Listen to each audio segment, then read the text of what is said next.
Hey, alright everybody, how's it going?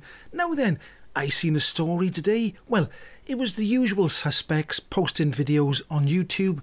I seen them, and it was on the news as well, the American news, about Teslas. They're getting stranded in the freezing cold weathers of Chicago. Now, it was incredibly cold. The wind chills that are even more impressive. The core of that Arctic blast is over the northern tier of the United States. So you can see it was unusually cold. It was almost minus 30, is it? I suppose that's in... Was that in Celsius or Fahrenheit? Fahrenheit. So I'm not quite sure what that is in Celsius. So I'll put it along the bottom of here so you can see what it is. For all the people use Celsius, not the Americans, in Fahrenheit.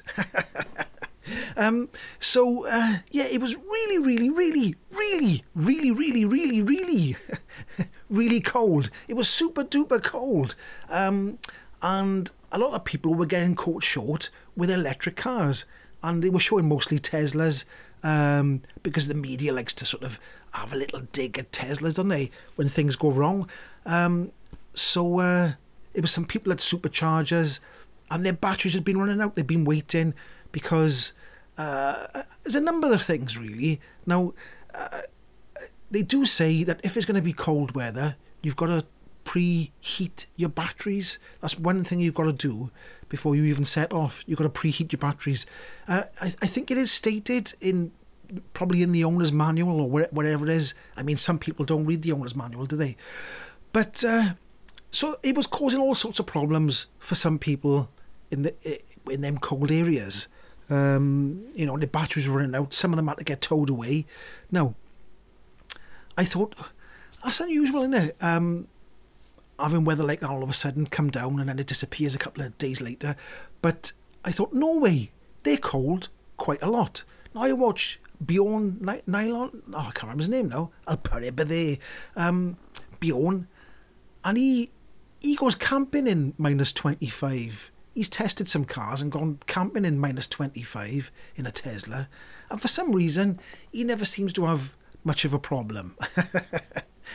It's because people in Norway, they're used to it because they know about cold weather, so they're used to it. It's a bit like in the UK.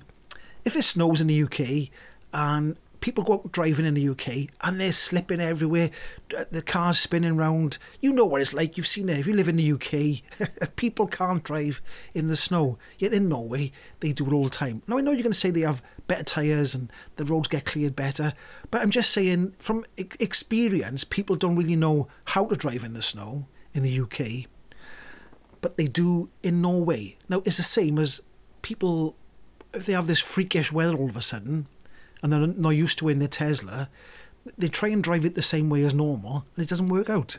I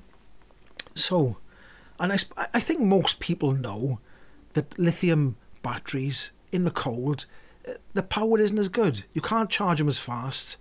You almost have to feel sorry for these poor miserable sods who are gullible enough to buy one without understanding the reality of EV ownership. And obviously the battery doesn't last as long. So, you know, there is a couple of problems in the cold. Now, it got me to thinking as well.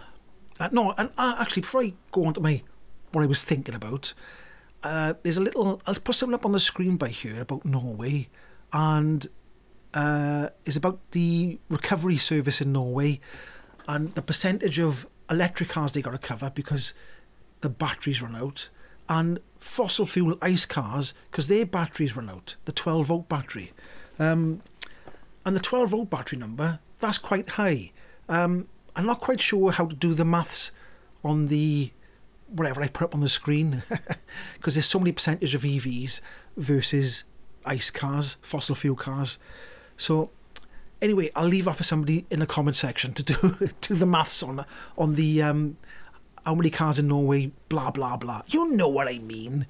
So anyway, let's get back to my story. So a couple of weeks ago, or maybe a month or two ago, it was quite cold over here in the UK. Nothing like minus 30, maybe minus 5 in Wales. And I had to give my brother a lift to hospital. He's okay, it was nothing serious. So I had to give him a lift to hospital. And as we were leaving out the door, his next door neighbour said, "Oh, you couldn't help me, could you? My battery's flat on my diesel car. It's 12-volt battery. My car won't start." And I said, I've got to take him to hospital right now. He's got an appointment, so he can't be late. And what it was, his car was behind my brother's car. So my brother would have had to drive his car down the road, turn back around. Anyway, he didn't have time. And the neighbour next door said, "Oh, damn," he said, "all right then," because he was going to take his kids to school. And he said, "Oh, but the trouble is," he said, "I'm close behind your brother's car, so nobody else can give me a jump start." And I said, "I tell you what, I'll take my brother to hospital, and I'll turn around, come back, jump in my brother's car, turn it around, give you a jump start." "Oh, brilliant," he said. So I went off, took my brother, gave him a lift. It took about an hour and a half altogether to get his car started. And so he had to wait an hour and a half in a diesel car in the cold weather. So it's not just, 12-volt battery lead acid, well, I can't say lead acid batteries. 12-volt lead acid batteries, they do suffer in the cold a little bit as well. I think I'll put that information on the screen now. I did read it somewhere where it drops by 20%, and if it gets to -30, which it doesn't usually get to -30 in the UK, but it was over there in Chicago, the battery can drop by 50%. So they'd have trouble starting any car, wouldn't they? Now, I know you can argue and say, "Oh, but you can jump start a car easy." You can, but it's still a pain in the bum, isn't it? So that's my little story about that. There was something else I was going to say as well, but I can't quite remember. But yeah, so electric cars, they do suffer in extreme weather. I knew that already. I think a lot of people who drive electric cars do know that anyway. But does that mean, oh, you shouldn't buy an electric car? Because the anti-EVers were out going, "Oh, you couldn't drive in the cold weather."